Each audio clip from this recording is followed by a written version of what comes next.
Hello and welcome to Sauter Audio, where I read books and short stories for you, the audience. Today we'll be reading Midnight Blue by Ross MacDonald, a Lew Archer tale.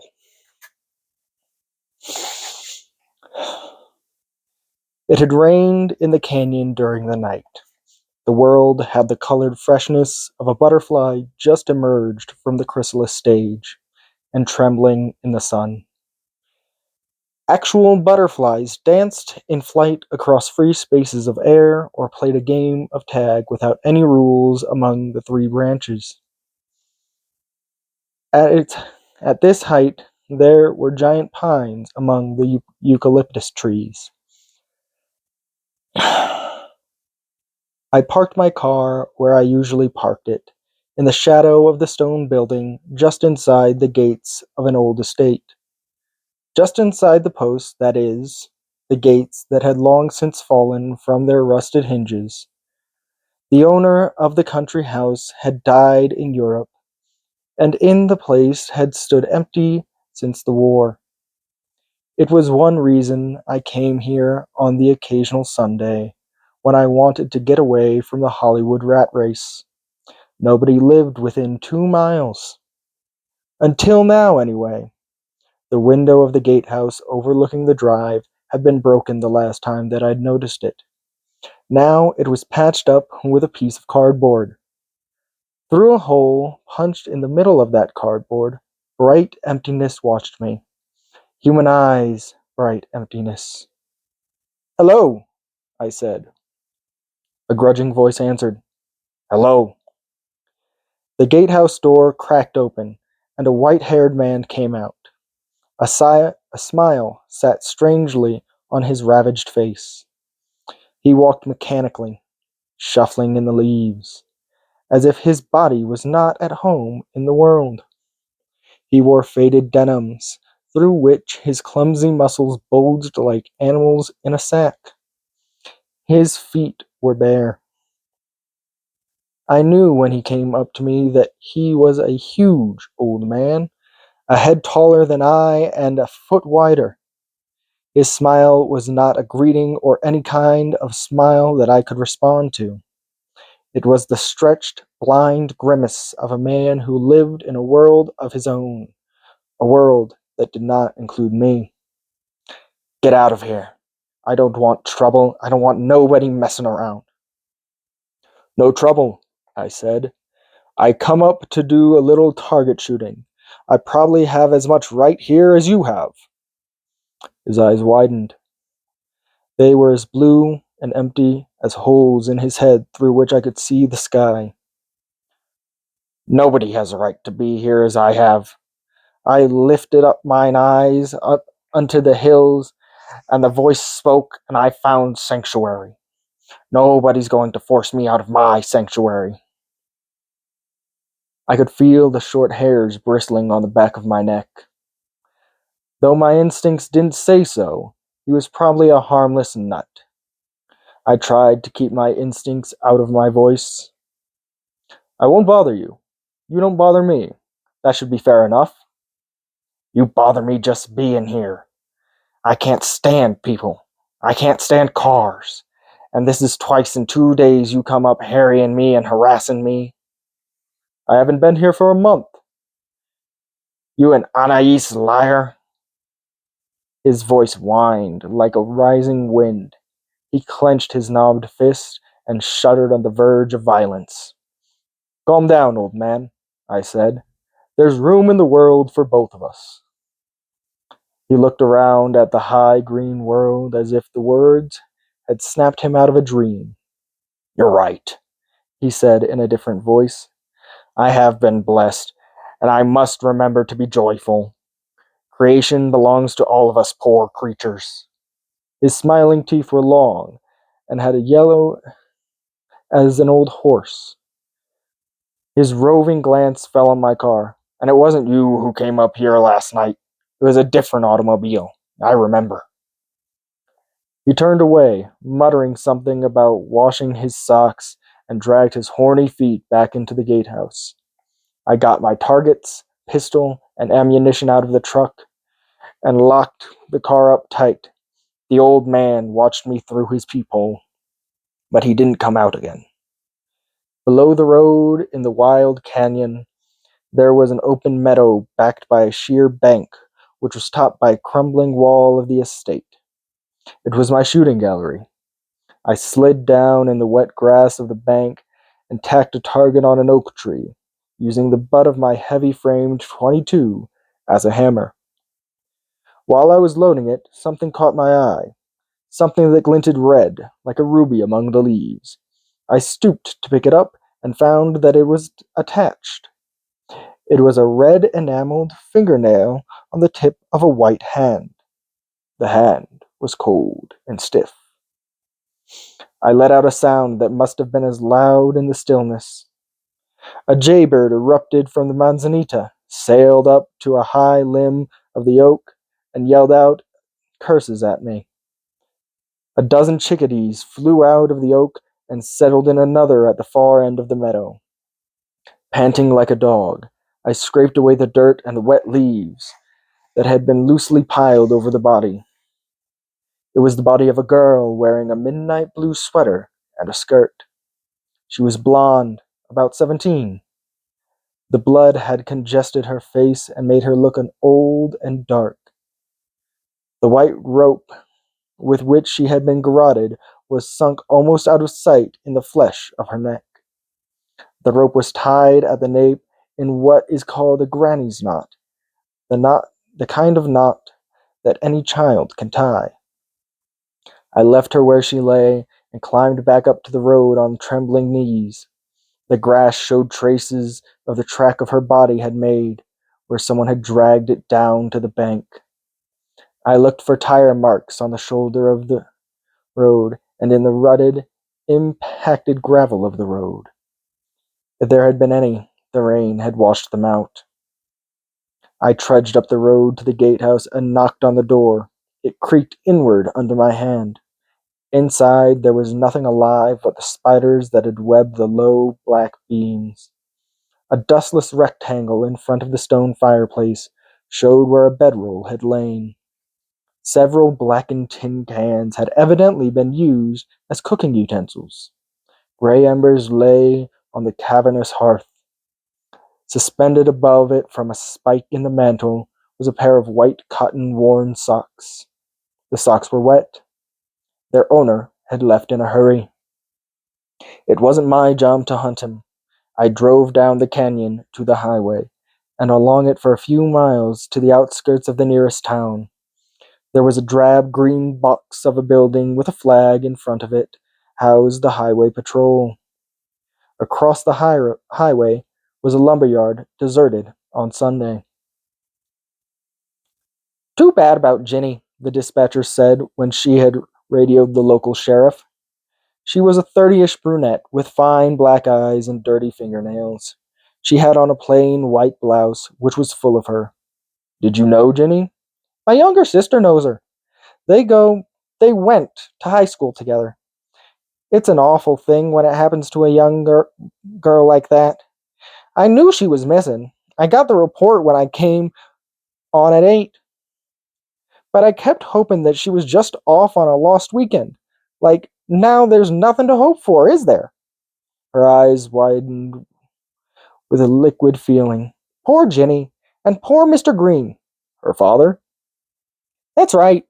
He was in here with her high school counselor not more than an hour ago.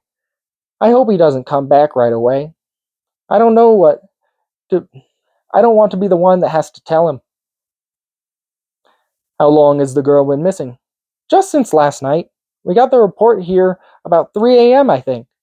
Apparently, she wandered away from a party at Cavern Beach, down the pike a ways. She pointed toward the canyon mouth. What kind of party was it? Some of the kids from Union High School. They took some weenies down and had a fire. The party was part of graduation week. I happened to know about it because my young sister Alice went. I didn't want her to go, even if it was unsupervised. That can be dangerous beach at night. All sorts of bums and scoundrels hang out in those caves. Why, one night when I was a kid, I saw a naked man down there in the moonlight. He didn't have a woman with him either.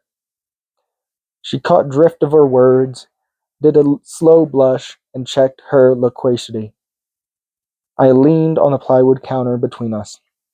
What sort of girl was Ginny Green? I wouldn't know. I never really knew her. Your sister does. I don't let my sister run around with girls like Ginny Green. Does that answer your question? Not in any detail. It seems you ask a lot of questions. I'm naturally interested. Since I found her, I'm also a private detective. Looking for a job? I could always use a job. So can I, and I've got one, and I don't intend to lose it. She softened her words with a smile. Excuse me, I have work to do.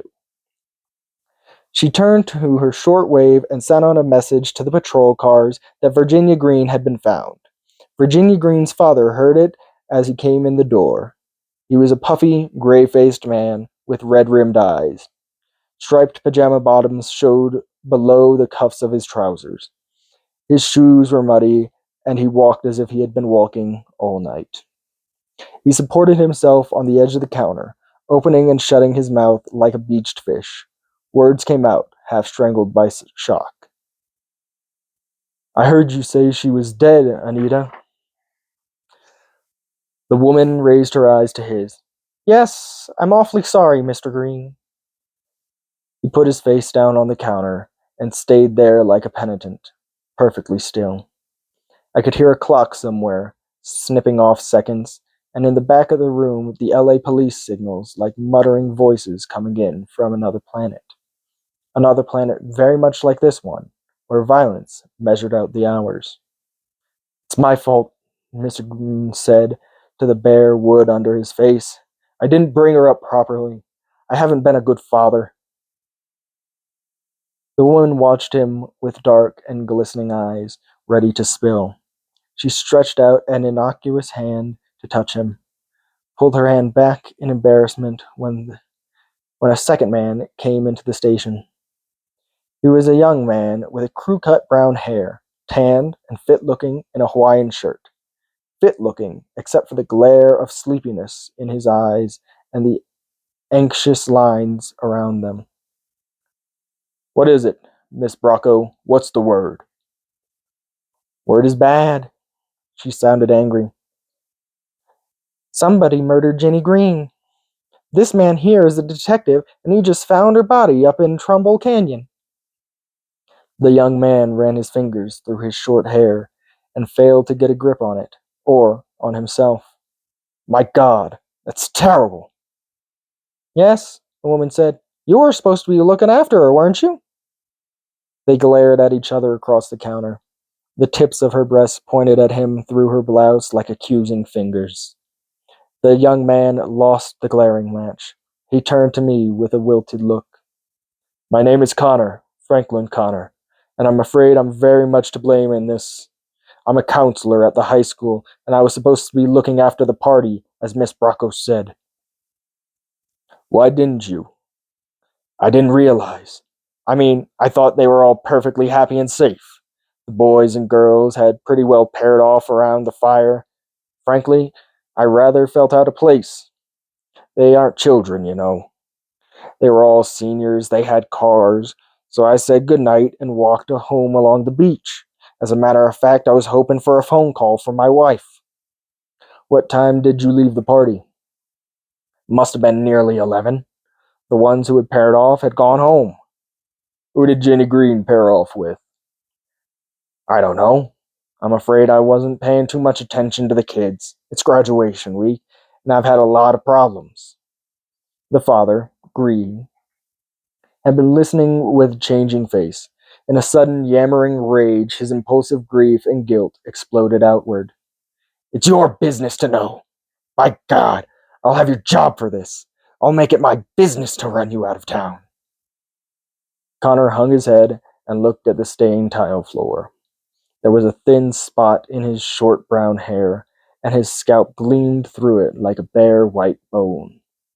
It was turning into a bad day for everybody, and I felt the dull, old, nagging pull of other people's trouble, like a toothache you can't leave alone.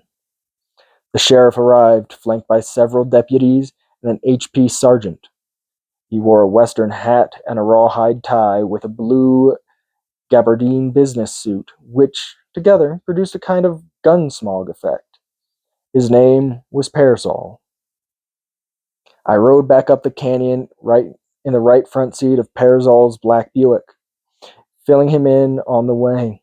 The deputy's Ford and an HP car followed us, and Green's new Oldsmobile convertible brought up the rear.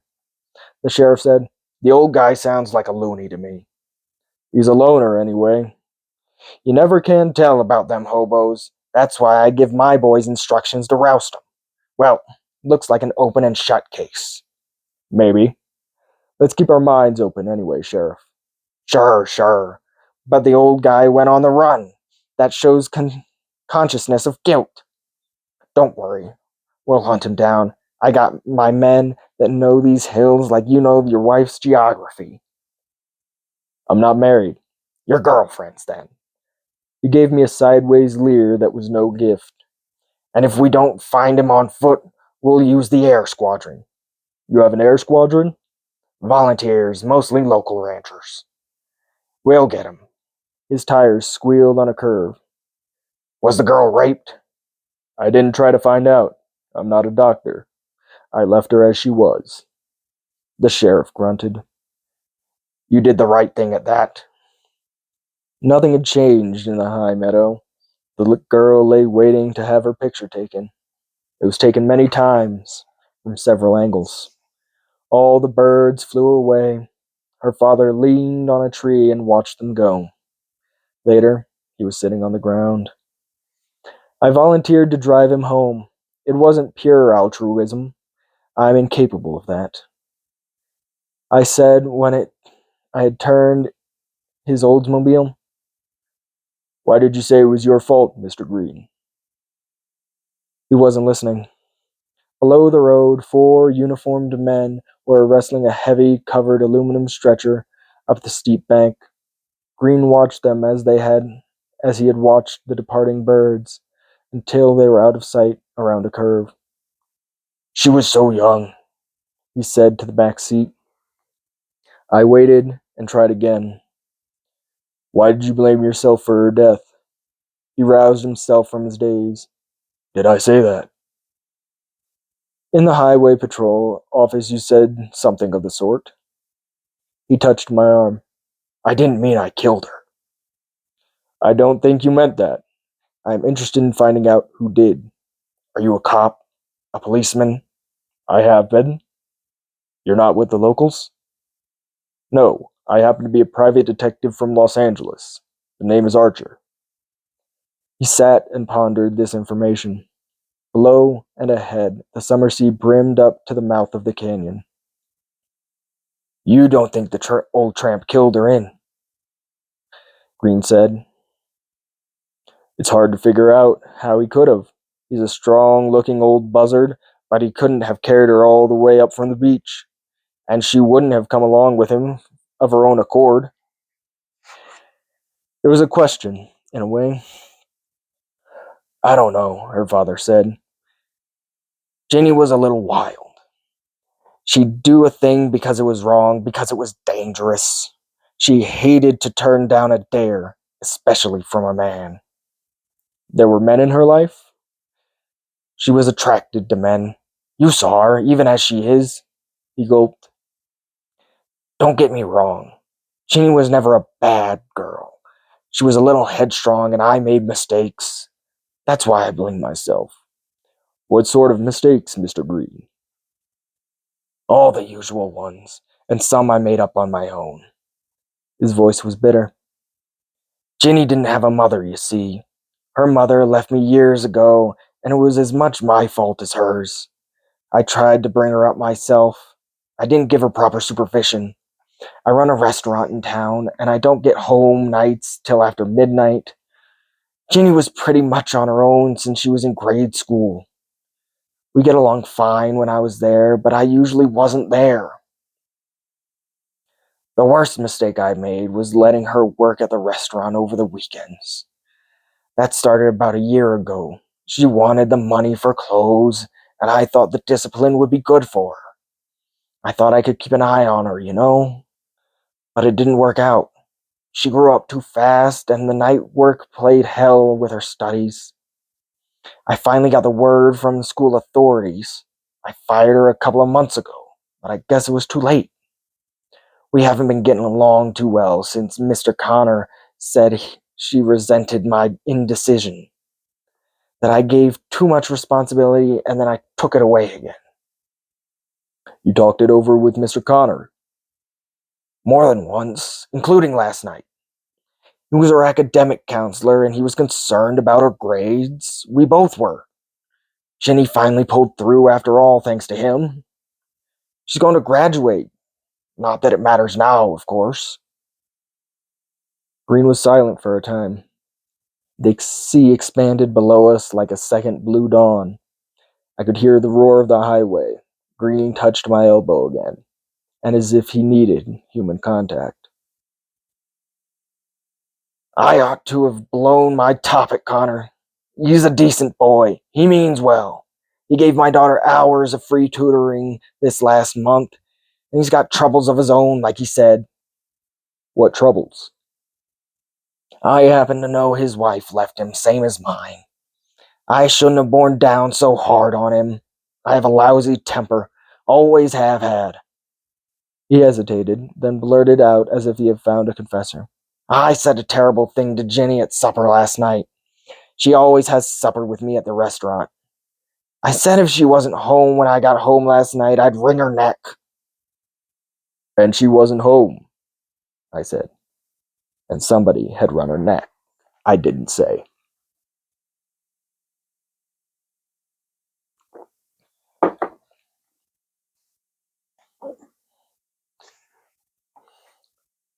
The light at the highway was red. I glanced at Green. Tear tracks glistened like snail tracks down his face. Tell me what happened last night. There isn't anything to tell, he said. I got to the house about 12:30, and, like you said, she wasn't home. So I gave Al Bracco's house. He's my night cook.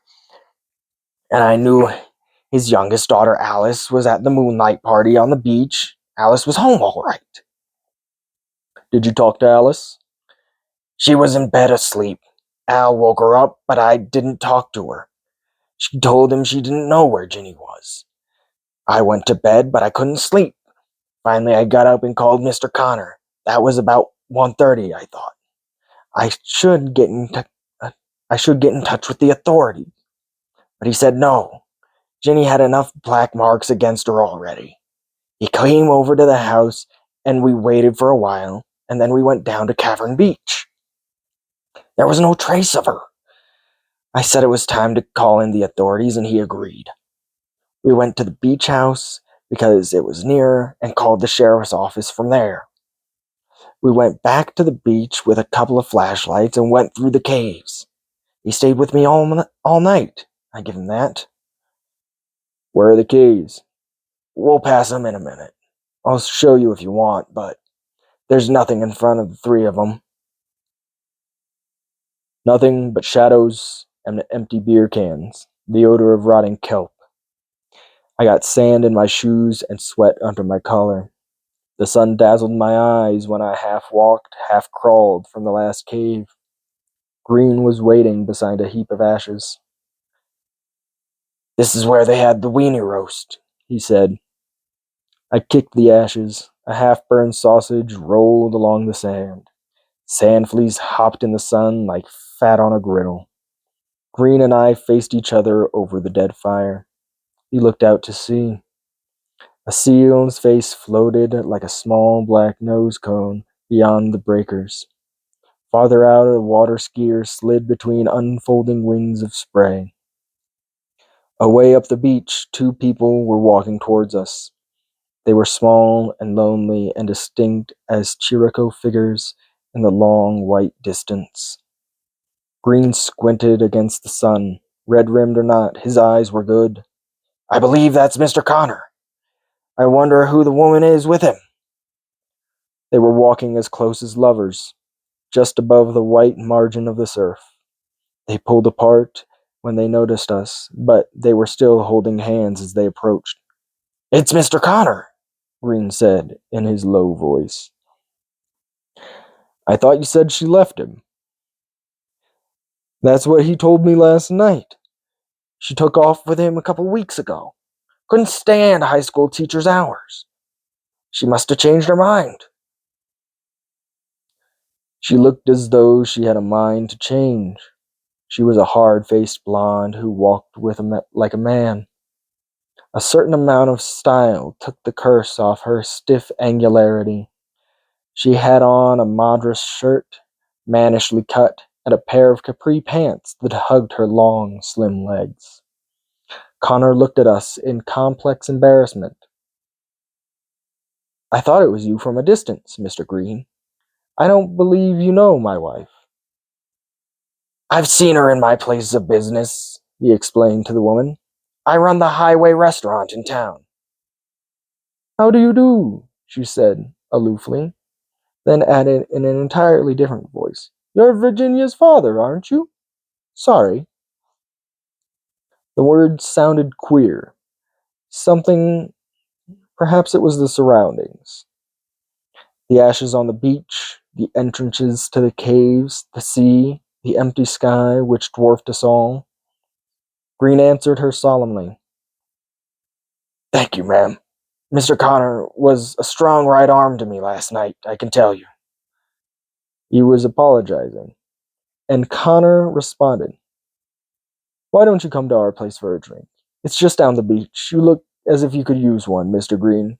You too, he said to me. I don't believe I know your name. Archer. Lew Archer. He gave me a hard hand. His wife interposed. I'm sure Mr. Green and his friend don't want to be bothered with us on a day like this. Besides, it isn't even noon yet, Frank. She was the one who didn't want to be bothered. We stood around for a minute, exchanging grim, nonsensical comments on the beauty of the day. Then she led Connor back in the direction they had come from. Private property, her attitude seemed to say. Trespassers will be fresh frozen. I drove Green to the highway patrol station. He said that he was feeling better and could make it home from there by himself. He thanked me profusely for being a friend in need to him, as he put it. He followed me to the door of the station, thanking me. The dispatcher was cleaning her fingernails with an ivory-handled file. She glanced up. Did they catch him yet? I was going to ask you the same question, Miss Brocco. No such luck, but they'll get him, she said with female vindictiveness. The sheriff called out his air squadron, and he's sent to Ventura for bloodhounds. Big deal. She bridled. What do you mean by that? I don't think the old man of the mountain killed her. If he had, he wouldn't have waited till this morning to go on the lam. He'd have taken off right away. Then why'd he go on the lam at all? The word sounded strange in her prim mouth. I think he saw me discover the body and realized he'd be blamed. She considered this, bending the long file between her fingers. If the old tramp didn't do it, who did? You may be able to help me answer that question. Me? Help you? How? You know Frank Connor, for one thing. I know him. I've seen him about my sister's grades a few times. You don't seem to like him much. I don't like him. I don't dislike him. He's just blah to me. Why? What's the matter with him? Her tight mouth quivered and let out words. I don't know what's the matter with him. He can't keep his hands off young girls. How do you know that? I heard it. From your sister Alice? Yes. The rumor was going around the school, she said. Did the rumor involve Ginny Green? She nodded. Her eyes were as black as fingerprint ink. Is that why Connor's wife left him? I wouldn't know about that. I never even laid eyes on Miss Connor. You wouldn't have been missing much. There was a yell outside, a kind of choked ululation. It sounded as much like an animal as a man. It was Green. When I reached the door, he was climbing out of his convertible with a heavy blue revolver in his hand. I saw the killer, he cried out exultantly. Where? He waved the revolver toward the lumberyard across the road. He poked his head up behind that pile of white pine. When he saw me, he ran like a deer. I'm gonna get him. No, give me the gun. Why? I've got a license to carry it and use it. He started across the 4-lane highway, dodging through the moving patterns of the Sunday traffic as if he were playing parcheesi on a kitchen table at home. The sounds of brakes and curses split the air. He had scrambled over the locked gate of the yard before I got to him. I went over after him. Green disappeared behind a pile of lumber.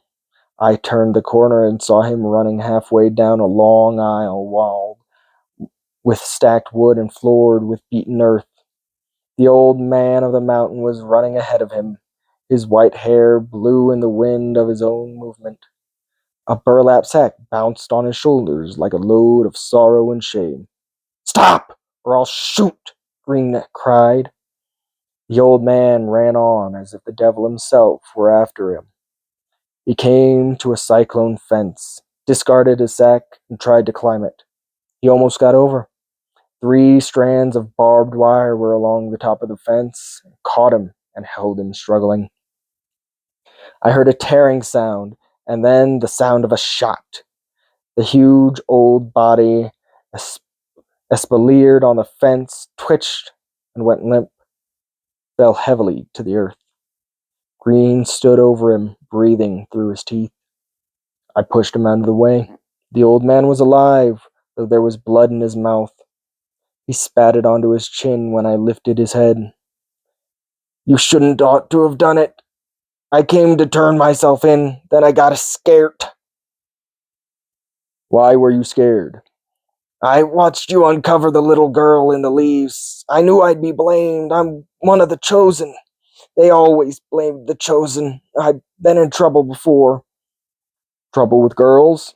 At my shoulder, Green was grinning terribly. Trouble with the cops. For killing people? Green said. For preaching on the street without a license. The voice told me to preach to the tribes of the wicked. And the voice told me this morning to come in and give my testimony. What voice? The great voice. His voice was little and weak. He coughed red. He's crazy as a bedbug, Green said. Shut up. I turned back to the dying man. What testimony do you have to give? About a car I'd seen. It woke me up in the middle of the night, stopped in the road below my sanctuary. What kind of car?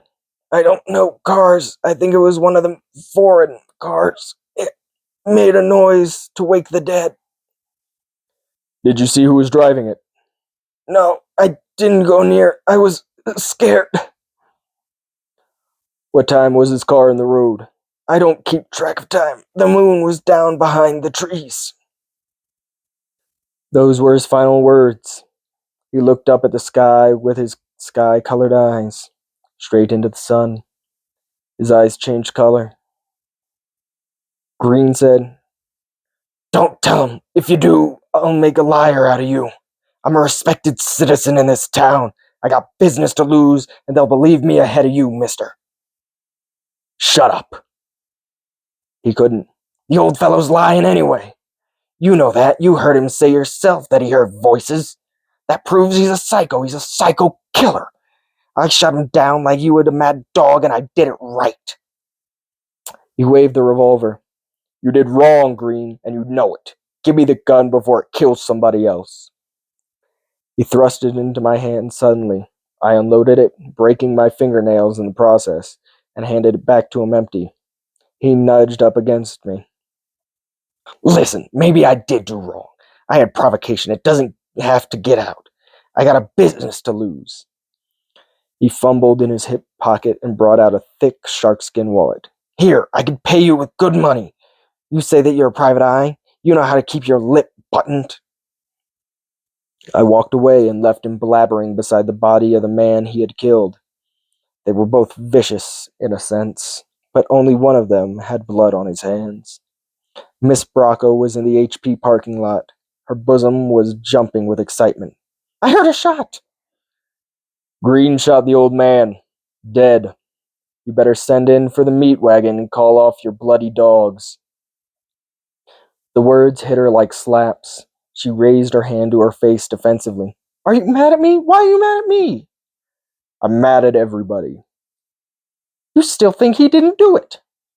I know he damned well didn't. I want you to talk to your sister. Alice? For what? Information. She was on the beach with Jenny Green last night. She may be able to tell me something.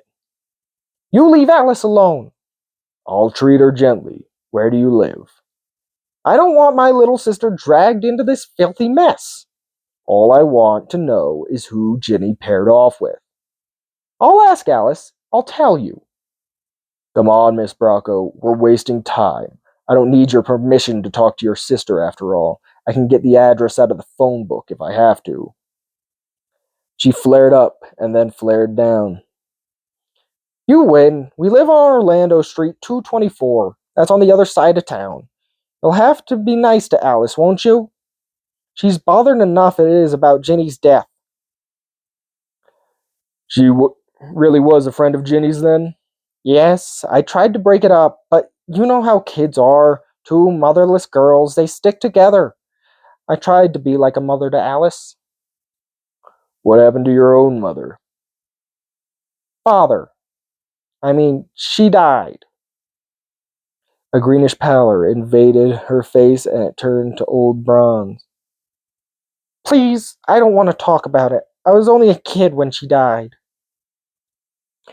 She went back to her muttering radios. She was quite a woman, I thought as I drove away. Nubile but unmarried, probably full of untapped Mediterranean passions. If she worked an 8-hour shift and started at 8, she'd be getting off about 4. It wasn't a large town, and it wasn't far across it. The highway doubled as its main street. I passed the Union High School. On the green playing field beside it, a lot of kids on mortarboards and gowns were rehearsing their graduation exercises. A kind of pall seemed to hang over the field. Perhaps it was in my mind. Further along the street, I passed Green's Highway Restaurant. A dozen cars stood in its parking space. A couple of white uniformed waitresses were scooting around behind plate glass windows. Orlando Street was a lower middle class residential street bisected by the highway. Jacaranda trees bloomed like low, small purple clouds among its stucco and frame cottages. Fallen purple petals carpeted the narrow lawn in front of the Brocco house. A thin, dark man, wiry under his t-shirt, was washing a small, red Fiat in the driveway beside the front porch. He must have been over 50, but his long hair was as black as an Indian's. His Sicilian nose was humped in the middle like by an old brake. Mr. Brocco? Yeah, it's me. Is Alice home? Yeah, she's home. I'd like to speak with her. He turned off his hose, pointing its dripping nozzle at me like a gun. You're a little old for her, ain't you? I'm a detective investigating the death of Jenny Green. Alice don't know nothing about that. I've just been talking to your older daughter at the Highway Patrol office. She thinks Alice may know something. He shifted his feet. Well, if Anita says it's all right. It's okay, Dad, a girl said from the front door. Anita just called me on the telephone. Come in, Mr. Archer. Archer.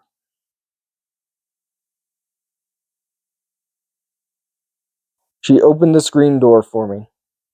It opened directly onto a small, square living room containing worn green frieze furniture and a television set which the girl switched off. She had a handsome, serious-looking girl, a younger version of her sister, with 10 years and 10 pounds subtracted and a ponytail added. She sat down gravely on the edge of a chair, waving her hand at the Chesterfield. Her movements were languid. There was a blue depression under her eyes. Her face was sallow. What kind of questions you want to ask me? My sister didn't say. Who was Ginny with last night? Nobody. I mean, she was with me. She didn't make out with any of the boys. She glanced down from me to the blind television set, as if she felt caught between. It said on the television that she was with a man. There was medical evidence to prove it, but I didn't see her with no man, any man. Did Ginny go with men? She shook her head. Her ponytail switched and hung limp. She was close to tears. You told Anita she did. I did not. Your sister wouldn't lie. You passed on a rumor to her, a high school rumor, that Ginny had had something to do with one man in particular. The girl was watching my face in fascination. Her eyes were like a bird's eyes, bright and shallow and fearful. Was the rumor true? She shrugged her thin shoulders. How would I know? You were good friends with Ginny. Yes, I was. Her voice broke on that past tense. She was a real nice kid, even if she was kind of boy crazy. She was boy crazy, but she didn't make out with any of the boys last night. Not while I was there.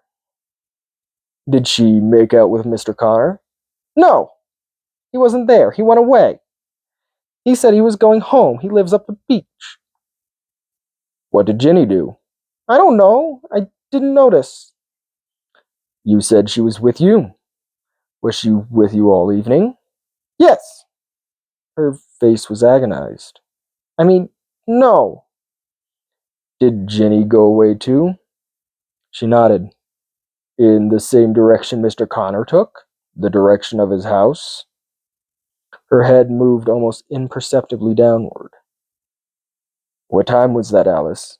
Around about 11 o'clock, I guess? And Ginny never came back from Mr. Connor's house. I don't know. I don't know for certain that she went there. But Ginny and Mr. Connor were good friends. I guess so? How good? Like boyfriend and girlfriend? She sat mute, her bird-like stare unblinking. Tell me, Alice. I'm afraid. Afraid of Mr. Connor? No, not him. Has someone threatened you? Told you not to talk? Her head moved in another barely perceptible nod. Who threatened you, Alice? You better tell me for your own protection. Whoever did threaten you is probably a murderer. She burst into frantic tears. Bracco came to the door. What goes on in here? Your daughter is upset. I'm sorry. Yeah, and I know who upset her. You better get out of here or you'll be sorry. He opened the screen door and held it open, his head poised like a dark and broken axe. I went out past him. He spat after me. The Braccos were a very emotional family. I started back toward Connor's beach house on the south side of town, but ran into a diversion on the way. Green's car was parked in the lot beside his restaurant. I went in. The place smelled of grease. It was almost full of late Sunday lunchers seated in booths at the U-shaped breakfast bar in the middle. Green himself was sitting on a stool behind the cash register, counting money. He was counting it as if his life and his hope of heaven depended on the colored paper in his hands. He looked up, smiling loosely and vaguely. Yes, sir. Then he recognized me. His face went through a quick series of transformations and settled for a kind of boozy shame. I know I shouldn't be here working on a day like this, but it keeps my mind off my troubles. Besides, they steal you blind if you don't watch 'em, and I'll be needing the money. What for, Mr. Green? Trial. He spoke the word as if it gave him a bitter satisfaction. Whose trial? Mine. I told the sheriff what the old guy said and what I did. I know what I did. I shot him down like a dog. And I had no right to. I was crazy with my sorrow, you might say. He was less crazy now. The shame in his eyes was clearing, but the sorrow was still there in the depths, like stone at the bottom of a well. I'm glad you told the truth, Mr. Green. So am I. It doesn't help him, and it doesn't bring Ginny back, but at least I can live with myself. Speaking of Ginny, I said, was she seeing quite a lot of Frank Connor? Yeah, I guess you could say so. He came over to help her with her studies quite a few times at the house and at the library. He didn't charge me, neither. That was nice of him.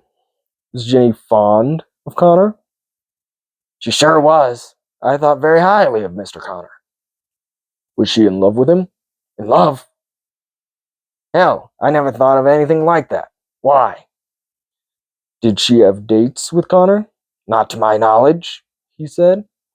If she did, she must have done it behind my back. His eyes narrowed to two red, swollen slits. You think Frank Connor had something to do with her death? It's a possibility. Don't go into a sweat now. You know where that gets you. Don't worry. But what about this Connor? Did you get something on him? I thought he was acting queer last night. Queer in what way? Well, he was pretty tight when he came to the house. I gave him a stiff snort, and that straightened him out for a while. But later on, down on the beach, he got almost hysterical. He was running around like a rooster with his head chopped off. Is he a heavy drinker? I wouldn't know. I never saw him drink before last night at my house. Green narrowed his eyes. But he tossed down a triple bourbon like it was water. And remember this morning he offered us a drink on the beach. A drink in the morning. And that isn't a usual thing, especially for a high school teacher. I noticed that. What else have you been noticing? We won't go into that now, I said. I don't want to ruin a man until I'm sure he's got it coming. He sat on his stool with his head down. Thought moved murkily under his knitted brows. His glance fell on the money in his hands. He was counting tens. Listen, Mr. Archer, you're working on this case on your own, aren't you? For free? So far. So go to work for me. Nail Connor for me and I'll pay you whatever you ask. Not so fast, I said. We don't know that Connor is guilty. There are other possibilities. Such as? If I tell you, can I trust you not to go shoot on a shooting spree?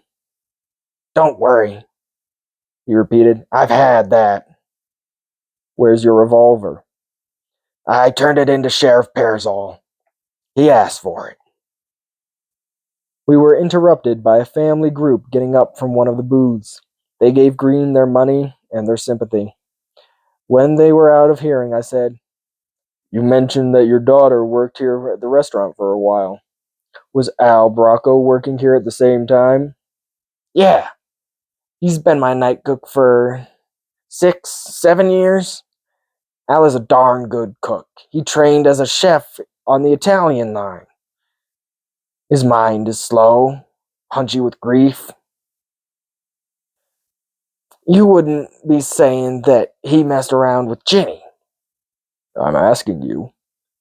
Shucks, Al is old enough to be her father. He's all wrapped up in his own girls, Anita in particular. He worships the ground she walks on. She's the mainspring of that family. How did he get on with Ginny? Very well. They kidded back and forth. She was the only one who could ever make him smile. Al is a sad man, you know. He had a tragedy in his life. His wife's death? It's worse than that, Green said. Al Bracco killed his wife with his own hand. He caught her with another man and put a knife in her. And he's walking around loose? The other man was a Mex, Green said in an explanatory way. A wetback. He couldn't even talk the English language. The town hardly blamed Al. The jury gave him manslaughter. But when he got out of the pen, the people at the Pink Flamingo wouldn't give him his old job back. He used to be the chef there. So I took him in. I felt sorry for his girls, I guess, and Hal's been a good worker. A man doesn't do a thing like that twice, you know. He did another slow mental double take.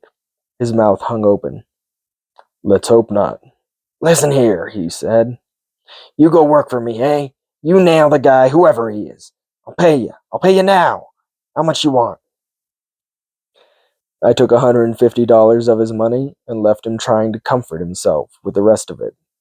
The smell of grease stayed in my nostrils.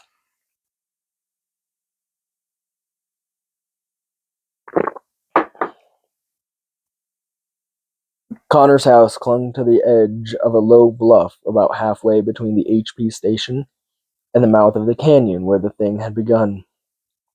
A semi-cantilevered redwood cottage with a closed double garage fronting the highway. From the grape-staked fence patio, in the angle between the garage and the front door, a flight of wooden steps climbed to the flat roof, which was railed as a sun deck. A second set of steps descended the 15 or 20 feet to the beach. I tripped on a pair of garden shears crossing the patio to the garage window. I peered into the interior twilight. Two things inside interested me. A dismasted flatty sitting on a trailer, and a car. The sailboat interested me because its cordage resembled the white rope that had strangled Ginny. The car interested me because it was an imported model, a low-slung Triumph two-seater. I was planning to have a closer look at it when a woman's voice screeched overhead like a gull's. What do you think you're doing? Miss Connor was leaning over the railing of the roof. Her hair was in curlers. She looked like a blonde gorgon. I smiled up at her, the way the Greek, whose name I don't remember, must have smiled. Your husband invited me for a drink, remember? I don't know whether he gave me a rain check or not.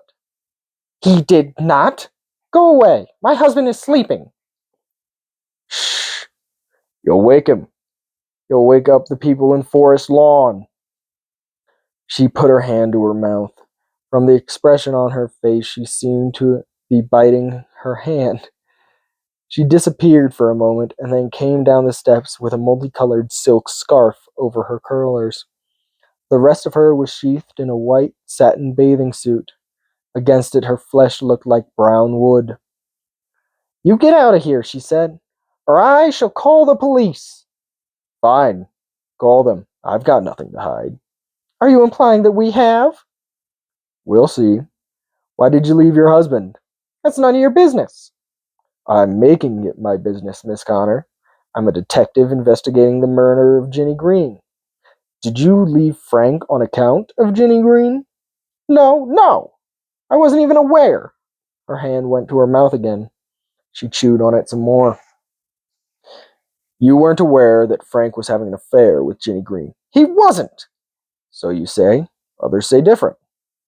What others? Anita Bracco? You can't believe anything that woman says. Why, her own father is a murderer. Everybody in town knows that. Your own husband may be another, Miss Connor. You might as well come clean with me. But I have nothing to tell you. You can tell me why you left him. That is a private matter between Frank and me. It has nothing to do with anybody but us. She was calming down, setting her moral forces in a stubborn, defensive posture. There's usually only the one reason. I had my reasons. I said they were none of your business. I chose for reasons of my own to spend a month with my parents in Long Beach. When did you come back? This morning. Why this morning? Frank called me. He said he needed me. She touched her thin breast absently, pathetically, as if perhaps she hadn't been needed in the past. Needed for what? As his wife, she said. He said there might be Her hand went to her mouth again. She said around it, trouble. Did he name the kind of trouble? No. What time did he tell you? Very early, around 7 o'clock. That's more than an hour before I found Ginny's body. He knew she was missing. He spent the whole night looking for her. Why would he do that, Mrs. Connor? She was his student. He was fond of her. Besides, he was more or less responsible for her. Responsible for her death? How dare you say a thing like that? If he dared to do it, I can dare to say it. He didn't, she cried. Frank is a good man. He may have his faults, but he wouldn't kill anyone. I know him. What are his faults? We won't discuss them. Then may I have a look in your garage? What for? What are you looking for? I'll know when I find it. I turned toward the garage door. You mustn't go in there, she said intensely. Not without Frank's permission. Wake him up and we'll get his permission. I will not. He's got no sleep last night. Then I'll just have a look without his permission. I'll kill you if you go in there. She picked up the garden shears and brandished them at me, a sick-looking lioness defending her overgrown cub. The cub himself opened the front door of the cottage. He slouched in the doorway groggily, naked except for white shorts. What's going on, Stella? This man is making the most horrible accusations. His blurred glance wavered between us and focused on her. What did he say? I will not repeat it. I will, Mr. Connor. I think you were Jenny Green's lover. If that's the word, I think she followed you to this house last night, around midnight. I think she left it with a rope around her neck. Connor's head jerked. He started to make a move in my direction. Something inhibited it, like an invisible leash. His body slanted toward me, static, all muscles taut. It resembled an anatomy specimen with the skin off. Even his face seemed mostly bone and teeth. I hoped he'd swing on me and let me hit him. He didn't. Stella Connor dropped the garden shears. They made a noise like the dull clank of doom. Aren't you going to deny it, Frank? I didn't kill her. I swear I didn't. I admit that we were together last night, Jenny and I. Jenny and I? The woman repeated incredulously. His head hung down. I'm sorry, Stella. I didn't want to hurt you more than I already have, but it has to come out. I took up with the girl after you left. I was lonely and feeling sorry for myself. Jenny kept hanging around. One night, I drank too much and let it happen. It happened more than once. I was so flattered that a pretty young girl... You fool! She said in a deep, harsh voice. Yes, I'm a moral fool. That's no surprise to you, is it? I thought you respected your pupils at least. You mean to say you brought her into our house, into our bed? You'd left. It wasn't ours anymore. Besides, she came of her own accord. She wanted to come. She loved me. She said with grinding contempt, You poor, groveling ninny, and to think you had the gall to ask me to come back here to make you look respectable? I cut in between them. Was she here last night, Connor? She was here. I didn't invite her. I wanted her to come, but I think I dreaded it too. I knew that I was taking an awful chance. I drank quite a bit to numb my conscience. What conscience? Stella Connor said. I have a conscience, he said without looking at her. You don't know the hell I've been going through. After she came, after it happened last night, I drank myself unconscious. Do you mean you killed her? I said. I didn't kill her. When I passed out, she was perfectly all right. She was sitting up, drinking a cup of instant coffee. The next thing I knew, hours later, her father was on the telephone and she was gone. Are you trying to pull the old blackout alibi? You'll have to do better than that. I can't. It's the truth. Let me into your garage. He seemed almost glad to be given an order, a chance for some activity. The garage wasn't locked. He raised the overhead door and let the daylight into the interior. It smelled of paint. There was an empty can of marine paint on the bench beside the sailboat. Its hull gleamed virgin white. I painted my flatty last week, he said inconsequentially. You do a lot of sailing? I used to. Not much lately. No, his wife said from the doorway. Frank changed his hobby to women. Wine and women. Lay off, eh? His voice was pleading. She looked at him from a great and stony distance. I walked around the boat, examining the cordage. The starboard jib line had been sheared off short. Comparing it with the port line, I found that the missing piece was approximately a yard long. That was the length of the piece of white rope that I was interested in. Hey! Connor grabbed the end of the cut line. He fingered it as if a wound in his own flesh. Who's been messing with my lines? Did you cut it, Stella? I never go near your blessed boat, she said. I can tell you where the rest of the line is, Connor. A line of similar length and color and thickness was wrapped around Ginny Green's neck when I found her. Surely you don't believe I put it there?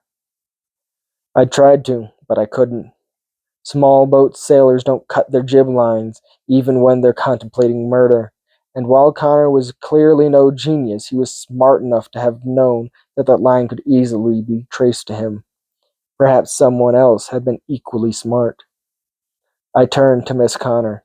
She was standing in the doorway with her legs apart. Her body was almost black against the daylight. Her eyes were hooded by the scarf on her head. What time did you get home, Miss Connor? About 10 o'clock this morning. I took a bus as soon as my husband called, but I'm in no position to give him an alibi. An alibi wasn't what I had in mind. I suggest another possibility. You came home twice. You came home unexpectedly last night, saw the girl in the house with your husband, waited in the dark till the girl came out, waited with a piece of rope in your hands. A piece of rope that you'd cut from your husband's boat in the hope of getting him punished for what he'd done to you. But the picture doesn't fit the frame, Miss Connor. A sailor like your husband wouldn't cut a piece of line from his own boat, and even in the heat of murder he wouldn't tie a granny's knot. His fingers would automatically tie a reef knot. This isn't true of a woman's fingers.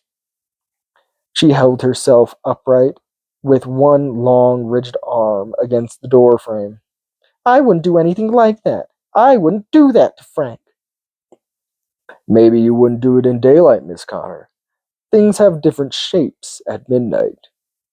And hell hath no fury like a woman scorned. Is that what you're thinking? You're wrong. Wasn't here last night. I was in bed in my father's house in Long Beach. I didn't even know about the girl and Frank. Then why did you leave him? He was in love with another woman. He wanted to divorce me and marry her, but he was afraid that would affect his position in town. He told me on the phone this morning that it was all over with the other woman, so I agreed to come back to him. Her arm dropped to her side. He said that it was all over with Jenny. Possibilities were racing through her mind. There was the possibility that Connor had been playing reverse English, deliberately and clumsily framing himself in order to be cleared. That was way far out of left field. Not Jenny, his wife said. The other woman was Anita Bracco. He met her last spring in the course of work and fell in love. What he calls love, my husband is a foolish and fickle man. Please, Stella. I said it was all over between me and Anita, and it is. She turned to him in quiet savagery. What does it matter now? If it isn't one girl, it's another. Any kind of female flesh will do to poultice your sick little ego. Her cruelty struck inward and hurt her. She stretched out her hand toward him. Suddenly, her eyes were blind with tears. Any flesh but mine, Frank, she said brokenly. Connor paid no attention. He said to me in a hushed voice, My God, I never thought I noticed her car last night when I was walking home along the beach. Whose car? Anita's red Fiat. It was parked at the viewpoint a few hundred yards from here. He gestured vaguely toward town. Later, when Ginny was with me, I thought I heard someone in the garage, but I was too drunk to make a search. His eyes burned into mine. You say a woman tied the knot? All we can do is ask her. We started toward my car together. His wife called after him, "Don't go, Frank! Let him handle it!" He hesitated, a weak man caught between opposing forces. "I need you," she said. "We need each other." I pushed him in her direction. It was nearly 4 when I got to the HP station.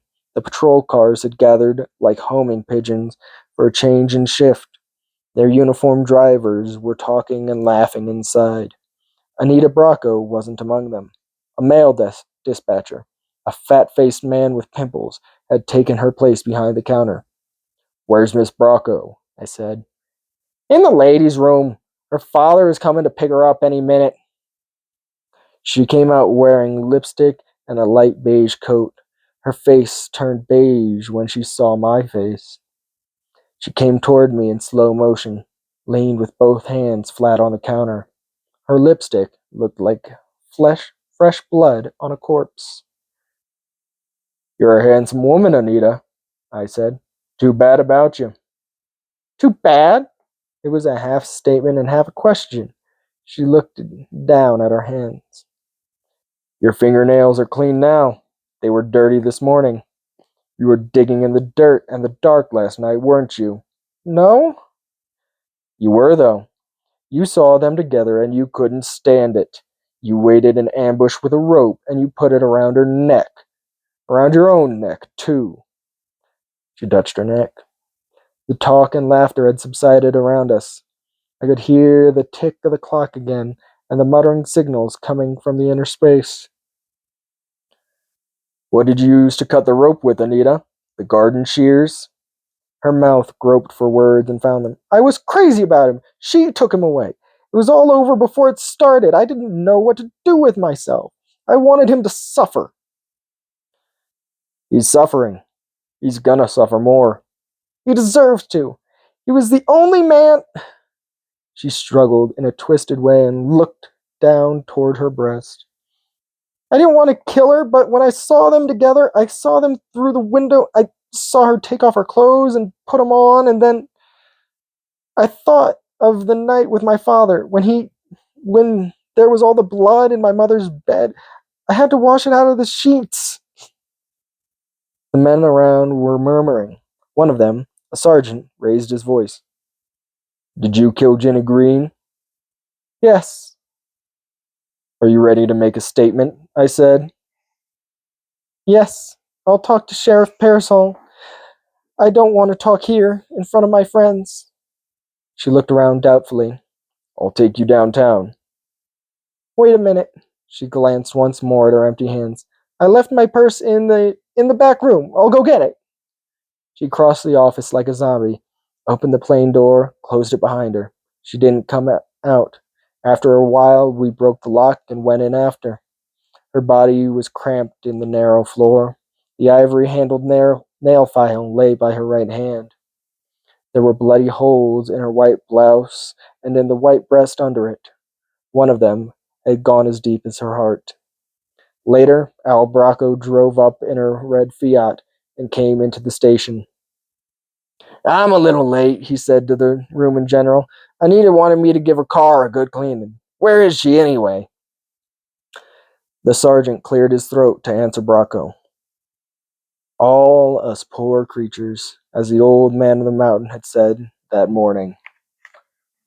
Thank you for reading this book with me.